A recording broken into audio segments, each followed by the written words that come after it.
Well. Welcome to the Abnormal Alley. And before we jump into this Jordan Peterson Chapter 3 Part 2, I just wanted to give Mossy Boy a quick shout out. He said, "Hey, Abnormal Alley, thank you very much for the video." He found me on Reddit. He enjoys the Jordan Peterson chapters. He likes the clips that I chose, and he looks forward to learning more. He also gave me some tips on a setup, and I was kind of thinking of changing mine anyway. I didn't go with exactly what he said, but I did kind of, change the background up a little bit. So my point is, I love interacting with you guys. You guys help me as a creator. I'm a small YouTuber. I'm really trying. Please do comment, like, share. Let me know, guys, because I'm on this journey and I'm learning as I go. So we spent a little bit of time already going through chapter 3. There wasn't much more that I wanted to go over. I would encourage you guys to read the book. But there was one thing that I kind of wanted to illustrate that I didn't really touch on. So Jordan Peterson is going to interact with other material, and I'm trying to get this up to my camera, but one of the books that he's going to be interacting with is Paradise Lost by John Milton. Jordan Peterson is a big Milton fan. And so am I. Actually, I would say that Paradise Lost might be one of my favorite novels as far as like classic novels. And we already talked about Jordan Peterson's affinity for Jung in We Who Wrestle with God. And he's going to talk about archetypes. And so one of the archetypes he talks about is that of the hostile brothers. So, for example, Esau, Jacob, that's an example of hostile brothers. Cain and Abel, that's an example of hostile brothers.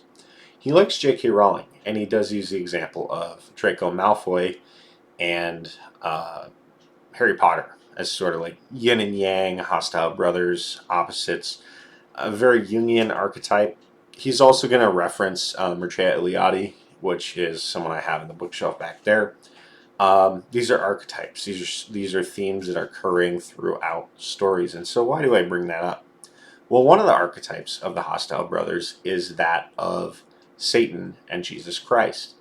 In many ways, they're very similar. And in Jung's book, Ion, he talks about that. So he talks about how both Jesus Christ and Satan are referred to as snakes. Obviously, in the book of Genesis, New Testament tells us that the serpent in the garden was Satan, right?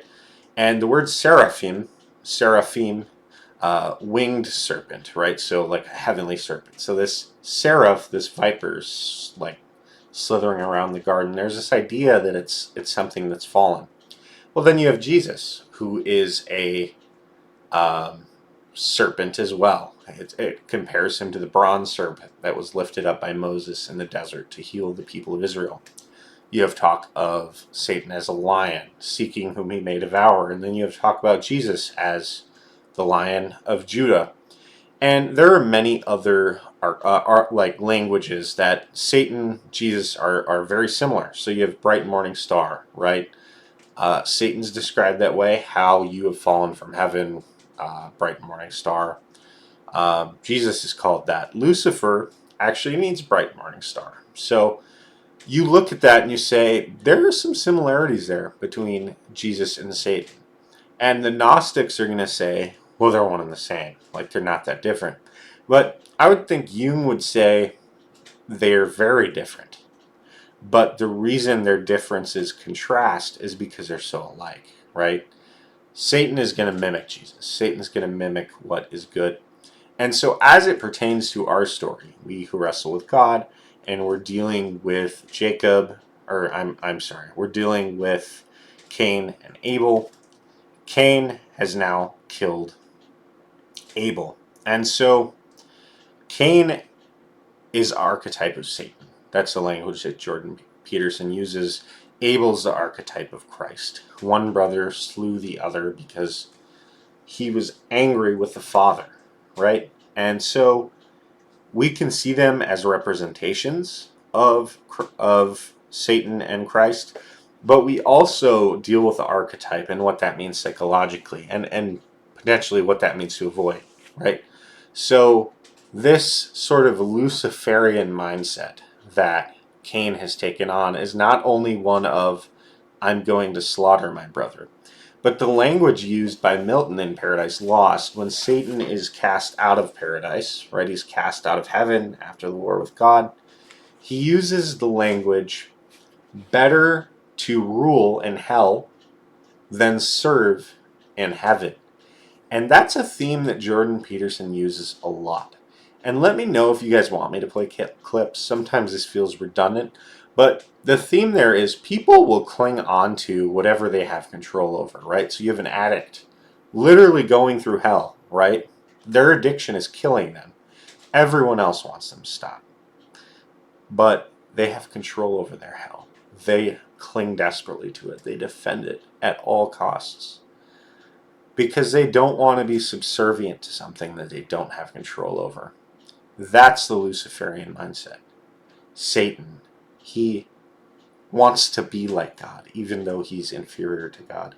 And he would rather rule over something inferior, over hell, than serve something greater than himself. And that's the mindset that Cain takes on here. He cannot please God. And so rather than trying and striving to please God, he'll just destroy the model of what he's supposed to be, and he'll rule over his own little, kingdom, so to speak. And we all do that in a way, don't we? Like, we all have things in our lives that we avoid or maybe fall short of, and we avoid living up to the best we could. And so that's kind of a psychological interpretation. That's an approach that Jordan Peterson's going to use, and I would encourage you guys to think about that. Because oftentimes it's easy to just have rigid ideologies and cling to them and think like, no, I have one way I need to think, I need to follow this process. I can't get distracted with all this other stuff. And it's like, sometimes the best thing you can do is look at the inadequacies in you and fix them. And that is the mindset that Abel has, that Christ has. He goes before God, he gives it to God, and in doing so, not only does he please God, but he allows for improvement. He strives towards being a better version of himself. And so, from a psychological standpoint, that's how Jordan Peterson's going to understand this biblical story. I will cover chapter 4 fairly soon. It's a large chapter. I do have school. I have other content I'm pushing out. If you do enjoy the content, please like and subscribe. It helps the channel immensely. My co-creator, Chris, is also going to be putting out some very interesting stuff. I'd encourage you guys to check that out. I'd also encourage you guys to check out the rest of Jordan Peterson, We Who Wrestle with God. Thanks, and I will see you soon. Bye.